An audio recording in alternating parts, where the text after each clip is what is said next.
Good to go? Excellent. Well, hello, everybody. Welcome to the Talk to Danielle podcast. I am your host, Danielle C. Baker. And before we get started, be sure to like and follow and subscribe to whichever channel you're listening or watching from. And today I have another amazing guest. I'm really excited to have her on because we've been communicating back and forth for maybe a year or so, at least over a year. And we both share a passion of science. And of course, I always say science is my first love. I'm really happy to have her on because she has a great platform. She's a great company, all about STEM education. And so this is what we're going to be talking about today. And all the changes that need to happen in our education system. So thank you so much. I have the lovely Dr. Sonali Dasgupta with me today. She is the owner, founder of STEMonsters, and I will have her kind of go through that. But before we get started, again, thank you for joining me today, Sonali. And before we get started, can you kind of tell us a little bit about your story and how you got to where you are today? Thank you so much, Danielle. I'm really excited to be here today. We've been talking, as you said, for more than a year, and it's just been a pleasure. It doesn't feel like we're talking for the first time. And it's been a pleasure and honor to know about all the work that you do. So yeah, happy to be here and excited to share what we've been doing at STEMonsters Education. So for everybody, I'll share very quickly, as Danielle suggested, share a little story. So the story is, I'm a research scientist turned educator. So I spent about 15 odd years in the field of applied research at various places across the world. And then once I returned to India in the latter part of 2019, just before COVID wreaked havoc over everybody's lives, I kind of came back and I started the STEMonsters education. So the purpose of STEMonsters education is to get children and young adults excited about STEM, science, technology, engineering, and mathematics through hands-on experiences and giving them the skill sets needed for them to adapt and thrive in the world tomorrow that is going to be dictated by STEM I'm pretty sure in a major way. Yes. So yeah, that's the story. That's great. And you're absolutely right. This definitely, we hear a lot more about STEM, especially on this side of the planet, but they're pushing STEAM when you add the arts to it as well. And not a lot of people understand why is this such a big thing, but we'll get into that as well. To be competitive on a global scale, and then we do need the elements that we get out of STEM. And you're a big advocate about some of the changes that need to happen in the education system. You're living it yourself with your daughter and working with children. You see that the children are not getting that motivation or the passion to learn. You just kind of focus on grades and moving on to the next grade. So can you kind of what do you see in your experience? Because you are in schools, you are working with children. What are some of the challenges we are facing right now with our education systems? I think the biggest challenge we have in the education system is we have evolved as a society, but our education system has not. So we are still doing the same things we were doing 100 years ago or maybe even more than that during the Industrial Revolution. And we're teaching the same way. However, the needs of the society as an adult, what it expects out of a student once they go into the career landscape and start working, have changed drastically. So the biggest problem that I feel the education system has now, I wouldn't even call it a problem. I would say it's the thing that is missing, the most important thing missing from the education system is we should question ourselves, are we really helping our students become not even smart? I don't want to use the word smart. Are we helping our students become equipped with the skill sets that they will need once they step out into the world? Or are we just telling them these are the knowledge bases that you need to cover in terms of subjects, and that is all they have at the end of it? Which, by the way, I have to bring this up, even ChatGPT can do for us, the generative AI can do for us. We don't want our students to be a walking, talking model of facts. Yeah. And unfortunately, that's where it's ending up. And that is the biggest issue that is concerning the education system, not just in your part of the world, I would say everywhere around the world. It Yeah. has just not evolved to help our students thrive. Hmm. Yeah, I agree. So, And it is across the globe. It's not just, when I first started yes. working, I thought really it was just a North American side Hmm. because there's some challenges there as well to keep up with the rest of the world. But I realized once the world opened up to everybody that it's across the board. Everybody's kind of struggling with that, where we have students or very intelligent uh, Yeah, adolescents even or young adults that come out, but they're not ready for the workforce. They're just yeah, like you said, they're just walking, facts. We just pushed information down their throats, but didn't teach them what to do with that or how to yeah, make it evolve. So what do you think from your experience, what should the focus be on right now in terms of school, but not just in schools, but for parents as well, who are kind of trying to yeah, keep their children motivated through all of this? Where should we put that focus? yeah.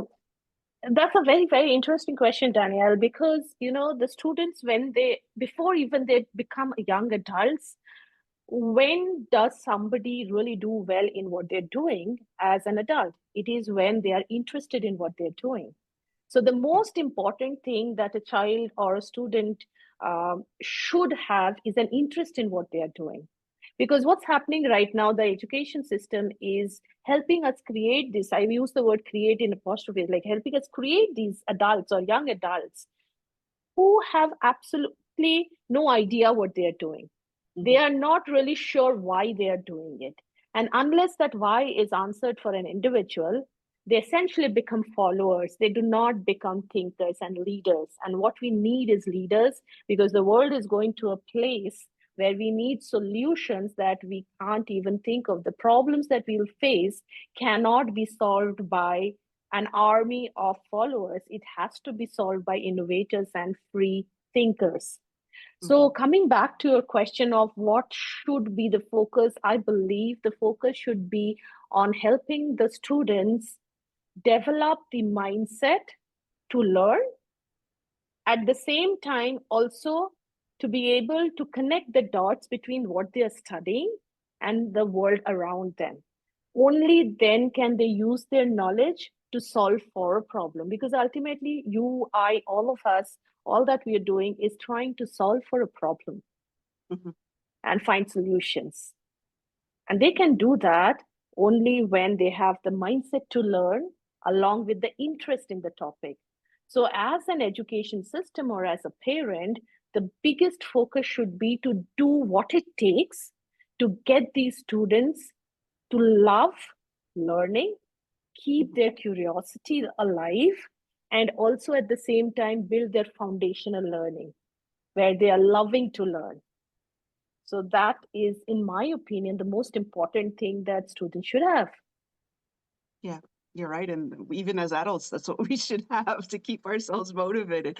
But you're so right that we do need leaders, and any leaders right now would be a world leader because that world is Yes, opened up to our children. It's not yes, something that we necessarily had as an option when we were growing up, but our children do have that option now.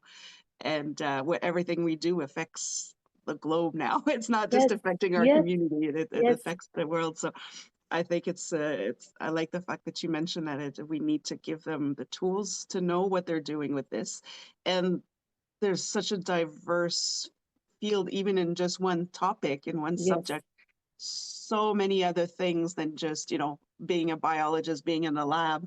It's not there's so many other options now that we open up. And absolutely. this is what I like with the programs that you have is you show the students what the options and you're giving them concrete examples that they actually can get their hands into it, and it could be whether it's in robotics or anything like that, and you just keep them with these open-ended questions so that they have to think and start working that Yeah. muscle. So I think it's I great. was just saying, all these subjects and everything that we talk about, it's human made. Yeah, The nature doesn't understand this is physics, chemistry, biology, maths. it's It so is what true. it is, right? Yeah. So you need to help the students look into the interconnected world. just like the www, the World Wide Net. You have to be able to let the students develop that skill set where they're able to interconnect the dots. The world is interdisciplinary, nature is interdisciplinary. So Uh, yeah, that's what I wanted to add.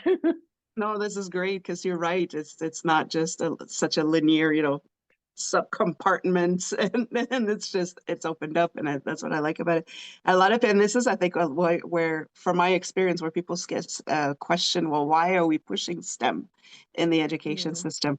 Because it does that. It shows how it's not just science, it's not just technology, it's not just engineering and mathematics. I remember in my science degree, I had more math classes than I had science classes. So mm. that's when you start to see going, wait a minute, there's a lot more to it. Yeah, So what is absolutely. can you kind of share with us how STEM actually helps us bridge that gap between the old education system to what it should be now? So, I mean, I'll get asked that a lot, and I keep saying, STEM is not science, tech, engineering, math. That's just the acronym. What STEM truly is a way of thinking. Hmm. And that way of thinking is to be able to see these interconnections between how the real world behaves and the foundational concepts that we know or need to discover even sometimes to be able to understand what is happening in the world around us. Hmm. So once you have that mindset, whichever field you are in today, there cannot be anybody, I believe, who can survive without knowing this interconnection. I was just watching a concert by Ed Sheeran a couple of weeks ago, and um, of course, I'm a fan of his, but of him. But besides the point, I mean, he was alone on that stage with 32,000 people in front of him, and he was recording live at the time because that used to be his background music, and then his singing and his putting layer on layer on layer. The thing is, he is a musician. He doesn't Hmm. need to be comfortable with technology. But do you really believe that he could have handled that size of an audience if he was not comfortable with technology? So it is not about becoming a technologist or becoming a scientist by knowing STEM. It is about building a confidence to be comfortable with technology when required. That is Right. what STEM is about. Yes, and that's our reality. No matter where we are now, technology is there. There was a time where we could just say, no, I don't want it, but now we have to True. have it. So that's I like it. I also like the other skills that we get from it with the collaboration because it's interdisciplinary. Mhm. um, you do need to learn those skills, those what I call human skills instead of soft skills, but Yes. collaboration, creativity, problem solving together. I think it opens up that world for our children. So Yeah. it's So so I think important. that's very important that you touched upon that because that's the other thing I talk about in STEM. So it's not a unidirectional transfer of knowledge. When you are doing projects that are in a group, the biggest skill set that our children or students need to have nowadays is collaboration and empathy. Yeah, There is nothing without empathy in this society, and building that empathy, being able to work with peers together to be able to deliver is a skill set that needs to be nurtured. yeah, So I think STEM enables that, the collaborative mindset, the teamwork, along with empathetic design, which is crucial to actually come up with a solution that works for society. Because at the end of the day, technology or science is not useful if it's not helping the society go forward, yeah. right? So I think that is the crux of STEM education. Yeah, that's so nice that I like that because I got to experience your program last year when you were doing the Oh, symposium, and to watch the children in action. You were doing fractals, and we had little mhm. ones in there too, that much too young people would say to understand what fractals are, but just the exercises you were having them do, they were Mhm. actually coming together, and like the older brothers and sisters were helping the younger ones, and to Yeah, see them kind of work. And it was a small group, so we had time to kind of guide them through. But to see that transformation from I'm just doing my own little design my to why don't we add colors to this? Why don't you add another pattern to it? add to it. And it was just beautiful to watch it. It's not that complicated, really. It's just to get them excited about it and get them, Excited. yeah. Mhm. And that kind of leads me into my next question, especially, and this one will be mostly for parents because parents do have a big role. The children are coming home exhausted and drained and not motivated to now they have to do homework. So the parents are trying to Yes. figure out a way to navigate that as well. Is there something that um, you would recommend for parents to do to help their children find that passion for learning and finding that motivation to go just a little further and find out more about what it is that they're learning? I'm so glad you asked that question, honestly, because you're right. The education system, it takes a lot to change a system. So that's not going to happen overnight, let's face it. But at the Yeah. same time, the society is evolving at a much faster pace than earlier. So, which also means that we need to do something to help motivate our children to go that extra mile. And many a times, parents believe it's the job of the school, and schools Hmm. believe it's the job of the parent. But I keep reiterating that it's the job of everybody around the child.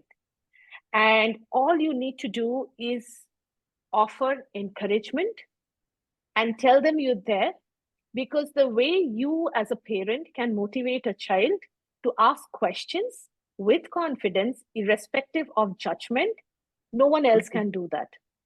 So as a parent, I think the biggest help that you can do, even if you are not from a science background, is to not judge questions that come from the child.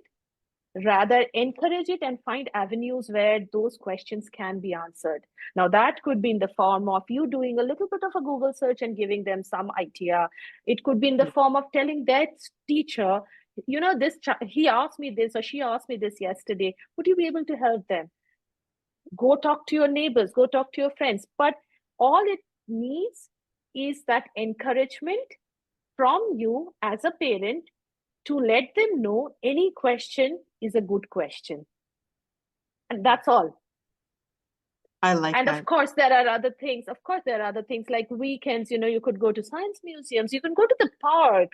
The only other thing which I feel is, which is very easy to do as well, is to encourage them not just to ask questions, that power of observation. So if Hmm. they're asking you about something which they've observed, cultivate that, Yes. you know? Yeah. I love that. And it's not that complicated. We think that we have to get Not. so technical, but this is what I like about your view on it and how you approach it is just it's it's just it flows, so your child has a question. Okay, let's explore that. What do you think would Yeah. happen? Okay, let's Yes. test that out. And then, okay, this didn't work, so what could we do to make it work? Or and how could we take that further? Or where else do you see this? So there's just all these little uh you know these follow-up questions that could just get them really excited about it and not embarrassed to ask questions too, because I think it's Yes. so important for them to ask those questions. True. And it helps us to start thinking again, because as adults I find that we've also have gotten a little complacent with the flow of things, and we're just following and we're just Yeah. regurgitating facts, and so I think it's important for us to start working that muscle as well. I guess it's fun. Once you get into the habit of it, it's fun. And we have every possible information at our tips nowadays as adults. Yeah. All it takes is 5 minutes of. So I used to do this thing, and I can recommend it to a lot of parents if you have that. Make a diary of the questions that your child asks. You may not have the answers then and there, but you can definitely put aside 15 minutes in a week to go through Yeah. those questions together and say, okay, you asked me this, I know the answer. And then give them that answer, whatever you might know about it, or even tell them that, okay, I don't know, let's figure out together. Yeah. Rather than answering it then and there and putting a full stop to the exploration, it's about opening up the doors rather than closing the door shut with a concrete answer. So I Right. think that's a very easy thing to do. And once as the children grow, they will have a diary of questions which they can slowly start building up upon as they improve their skill sets. Yeah. So I yeah. like that. I like that. Yes, to ask that question. Yeah, I really like that. I used to always say for those who are shy, some children are shy to give an Yes. answer. They're afraid to give the wrong answer because Yes. basically how our education system works now. If Yes, you don't have the right answer right away, it's not a good thing. So I would just say, what's the silliest answer, or what is the silliest solution you can come up with, so that when we get into the real true, solution, the fear is gone, so we could just have fun with it true. now. It's so much fun. So we're helping the parents, but the schools as well. What do you think the school's role is in now trying to move into this new way of teaching our children so that they are ready for this new world? What do you think? What kind of role do you think a school should take on now to help kind of guide the parents as well, Hmm. but to kind of come together and Student, get the students fueled yeah. up to learn? As yeah, as you were asking the question, I was thinking Daniel is making her questions more and more difficult. All right, so All right, I'm going right into it now. um, so where do I start? I think for the schools, gone are the days when they used to be this one directional place. And it's not about schools. When I say schools, it actually means educators and teachers. You Yeah. don't need to give information to students anymore because there's enough technology, enough information source out there. There's an overload of information out there, and children will get that. So I think the role as an educator or as a school has to transform from giving knowledge to something which guides the students in order to find the answers. So Mm, there is this overload of information everywhere, and students are as confused as everybody else. So then, when you step back, your role as a school or an educator is no longer to tell them the factual answers to questions because they'll do that anyway. What you need to be doing is to what I call this as scaffolded learning. So you give yeah. them bits and parts of you guide them towards finding their answers while giving them the freedom to explore something that you as a teacher or educator may not have thought about. Hmm. So it is about opening up those avenues and letting the child take the lead on which avenue they want to follow through. And it's okay if it doesn't lead to the right answer, it may lead to a different location. And they may come up with something else at that point. So it's more about guiding and mentoring on how to go around this information digital age or in the digital world, how to maneuver this digital world without actually feeling lost. Because believe me, a lot of the students, while it's not about them feeling overwhelmed or finding the subjects difficult, a lot of the students feel overwhelmed with the amount of information. So, right, they don't know where to look at. And you, as a guide, is to make that clearer for the students.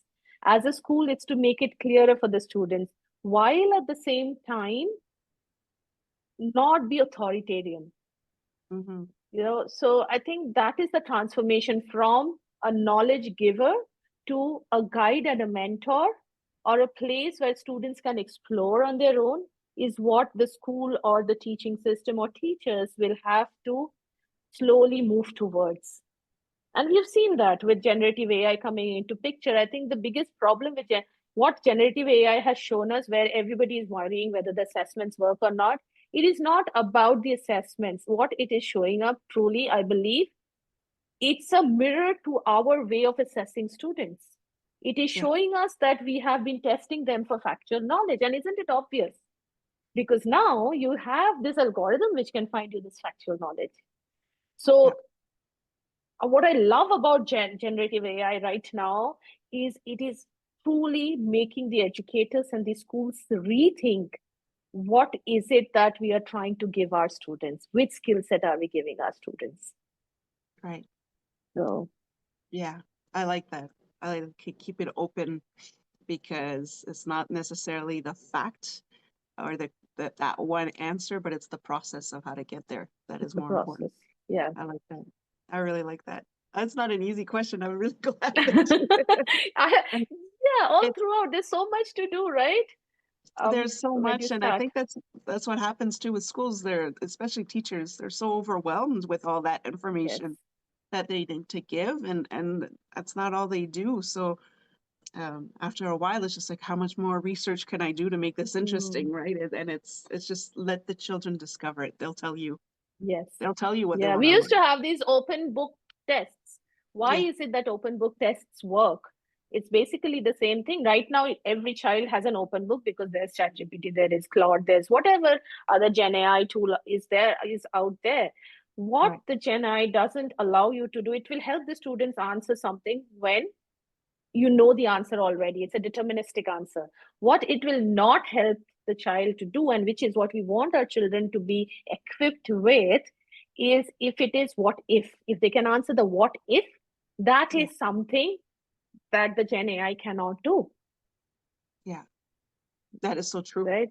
Yeah, it's not, if it's not a definite answer, then there's no answer if you're going with the There's no AI answer. answers. That's right. No, I like that. Exactly. I like that. Yes. Can you talk to us a little bit about STEMonsters, your company, and the vision that you had for a change in the right direction? So just kind of talk to us a little bit. I know you mentioned it briefly you earlier. You gave us an introduction, but can you go just a little bit more detail I as to would what it is you love have? to.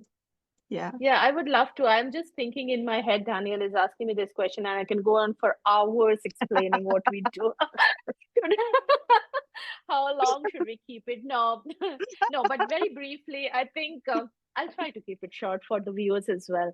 But the vision of STEM Monsters is something that I've been talking about in the last half hour or so. Is the vision is to help the students transform into adults where they have the competency in the subjects. At the same time, they have an interest and inquisitiveness Mhm. and the power to connect the dots between their foundational skills to what's happening around them. So, that is the vision of STEM Monsters, to help children grow up into adults that can solve problems for the society with empathy and competence. Yeah. Um, that's it. We are sorted as a species. If we Yeah. can have a generation of youngsters who can do that, I think we don't have to worry about our retirement age. Yeah. So Right. We're gonna be okay. Yeah. yeah, Yeah. exactly. I like So that.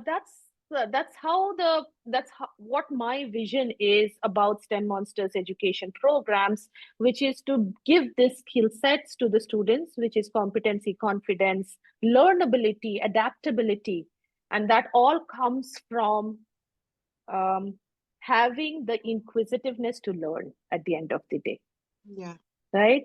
So that's what we do. We do after school clubs. We have online after school programs for students across the world. We learn together. And, a lot of this, when I say it's very easy to say these things, but one of the most tangible ways to help students fall in love with learning is to help them do things which are cognitive. So help Yes. them do things which are hands-on, help them do things which involves cutting, messing up, creating a mess.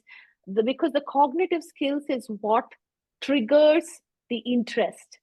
One of the easiest ways to do that. So at STEM Monsters, we are heavily, heavily focused on hands-on experiments. At the same time, the way the experiments are designed, it is again not a linear program. So it is very heavily focused on design thinking, which is Hmm. problem solving, and first principles approach to learning. So for the viewers who may not be aware of first principles approach, I mean, it is something where we believe there is no preformed notion about a topic. We are Mm. starting from the blank canvas, go back to the Stone Age, and you have to make a blade. What would you do? Yeah. Because that is where innovation starts from, where the children do not take facts, equations, definitions as a given. You start from a point where you let them explore what is there without forming a judgment of this is right and this is wrong. Mm. So that's what STEM Monsters program does. We work with schools, we work with students outside of India. We are, in fact, well, as you mentioned, Daniel, last year in the symposium and this year as well, we've had students join in from Dubai, from Canada for the symposium.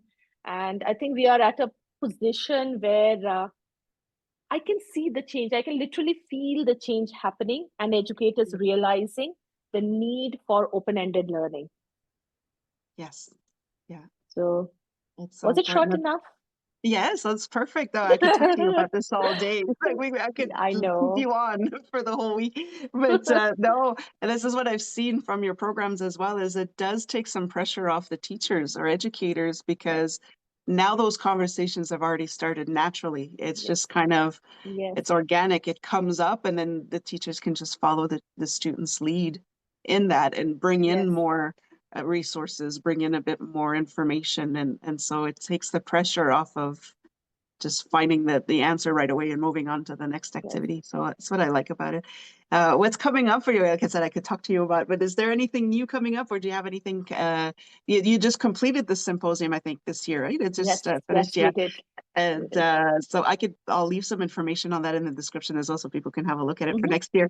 But Absolutely. do you have any new projects coming up or any new incentive this year that you're Yeah, working I on? mean, what I would like, because I do have this platform now, Daniel, and thank you for giving me this platform. I think we, Mm. as a company, as a venture, STEMonsters Education Programs is literally now poised to start working with schools all across the world. So we are entering that part, that phase of our programs where we have a learning platform which is ready for schools to integrate into.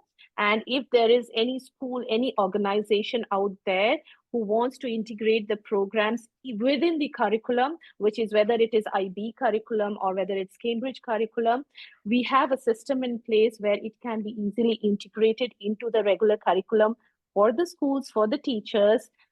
They can get access to this entire curriculum of programs along with teacher training, which can be done. I think technology is the best enabler here because we Yeah, have everything in the form of a learning management system, and it's a the lesson plan, the experiments, the troubleshooting, the offshoots of conversations that are there in every section is now all set up in a way, in a structured platform, that we are getting more and more schools to just come on board on the platform and to just take it and integrate it in their system. So if there are any viewers out there who are looking for an open-ended design thinking focused curriculum, STEM program, which is also hands-on at the same time, we would love to get in touch with you and explore a collaboration. So that's thank you, Danny, for giving me that opportunity. I'm so yeah. excited to share this because this conversation is happening at that wonderful time when we are also starting lot many partnerships. Yes. And this is great because I used to teach science for the younger children and just to have that ready for you, you don't have to Yeah. figure out your lesson plans Yes. and you have those Yes. such great tools for Yes. just to take that burden off the teachers Yes. and just have kids excited about learning. I think it's great. And the fact that it's global, this is what I'm excited about is Yes. I can see this even like bringing in different class together, Yes. and I think it's great. I think it's this wonderful program.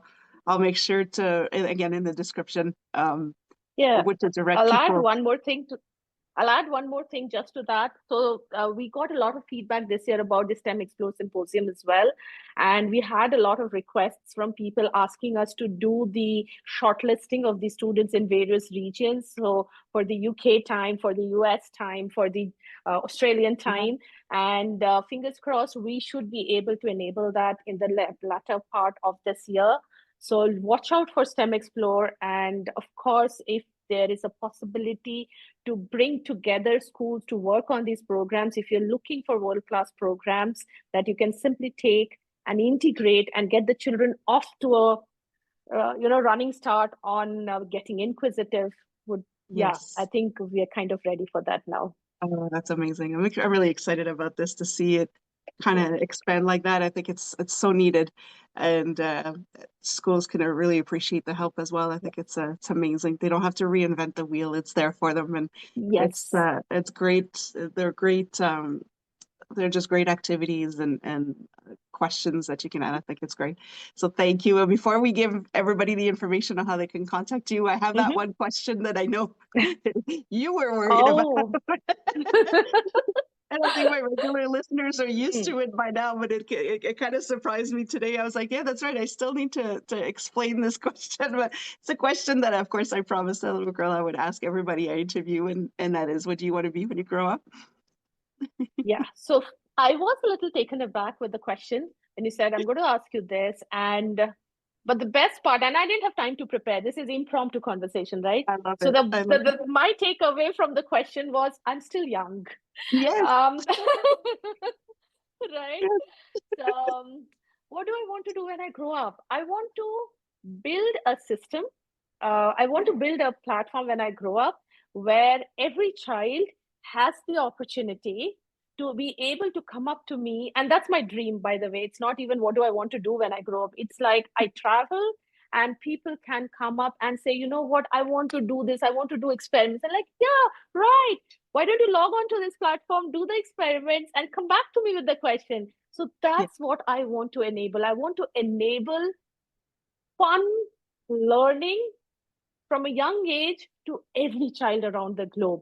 And fingers crossed, just take the possibility that hands on learning can offer to every child around the globe. That's what I want to do when I grow up. I love it. I love it. And I just love how you just lit up when you started talking about Yeah, it. I That's love what I it. know. That's why I love this question, because you really go in inwards and think, what do I want to do? Because we Yeah, keep evolving, even as yes, the older children, not, absolutely. not the older adults. We're the older children. So it's True. great opening it up to the world. I love that. I think it's wonderful, Yeah. and it's. I mean, you're kind of doing it. You just kind of getting there slowly. Yes, getting Taking there. expression. I think technology has a big role to play in that, what it enables us to Yeah. do. And that's what I talk about when I teach STEM and when I'm talking to education leaders as well. Right, there's a lot of vices with technology that we talk about, but let's not forget the possibilities that it brings along with it. And this That's it. is one of them. I can literally talk to anybody and I can literally enable that learning space for anybody around the globe. Yes. So I love it's that. awesome. Yeah. It's a good time Right. to be in the education space for everybody because the world is seeing that change and we need it I because love the it. crisis is imminent. I don't want to end on a negative note, but the crisis is imminent. But at the same time, if we can empower these problem solvers and change makers, a beautiful world, a better world awaits us. Exactly. The solution is there, is allowing the new world leaders to, the Yes. ones that we are kind of teaching right now to be part of the solution. I think it's wonderful. I could really talk to you all day about this, but I will wrap it up there, and Yes. you'll have to come back on, and we'll just talk some more. But Uh, how it can was such a people? pleasure. Yeah. Oh no, it's definitely it's long overdue. I've been wanting to do this for so long to have you on, and I just enjoy our conversations every time. Yeah. It's inspiring in a sense to talk to other people who kind of are on that same path, and realize you're not alone. There's Yeah, that's why and we hit there's it off, isn't it, the first time? yeah, exactly. It's not a lot, and there's the solutions are you can actually see solutions as opposed to, oh, what are we doing? But there's Mm. some solutions that are coming up, and I think it's great. But how can people reach you if they want to find out more about your programs? If they want to read up about the beautiful work that you do, what's the best way to contact you or follow The you? best way, thank you for asking that. Yes, so we still need to tell people our coordinates. So the best way to reach me would be via LinkedIn. And if you search for Dr. Sonali Dasgupta and STEM Monsters, I am hoping you would be able to see me. So that's the easiest because I'm Yeah, very active on LinkedIn. And it's also a very nice window to the work that we do. Outside of that, of course, we have the Instagram channel, the YouTube channel. But I would recommend reach out to me through LinkedIn. That's the best way. Or shoot me an email anytime at sonali@stemmonsters.com with a single M. yeah. That is important with a single M That's because the this is good. a name. Yeah, because a lot of people do STEM monsters, but actually it's a play on the words. And it was actually, would you believe it? My students came up with it, the name Oh, that's itself. nice. We were brainstorming what names we were used to be called. Curiosity to Learning Club, which was so long that you would sleep off by the end of the third word. So we said we need something so short. I And love it. yeah, so that's how STEM Monsters education came into being. So shoot me an email with Sonali at STEMonsters or look me up on LinkedIn. And I would Mhm. love to get in touch with anybody out there working on similar mission and vision. Oh, that's amazing. Thank you so much, Sonali, for joining me today. I'm Thank really you very excited much. to have you on and to have that conversation and open it up to the world. I think it's wonderful. So thank you so much for coming on, and I will put all the information in the description so make sure that people can contact you for more information. Yeah. Thank So the you. last one, pleasure was all mine. Oh, Enjoyed every bit of it. Thank you so much, I'm Danielle, glad. for having me. No, this was great. Again, I could keep you on, but we'll wrap it up. Yeah. And thank you. And again, the invitation stays. So you can always come back on when you have Uh, more we coming up. will. I'd love to have you on. Thank you so much. And for everybody, don't forget to go check out Sonali on LinkedIn and her website as well. And don't forget to like, follow, and subscribe to whichever channel you're listening or watching from. And until next time, stay safe, stay awesome, and we'll talk soon.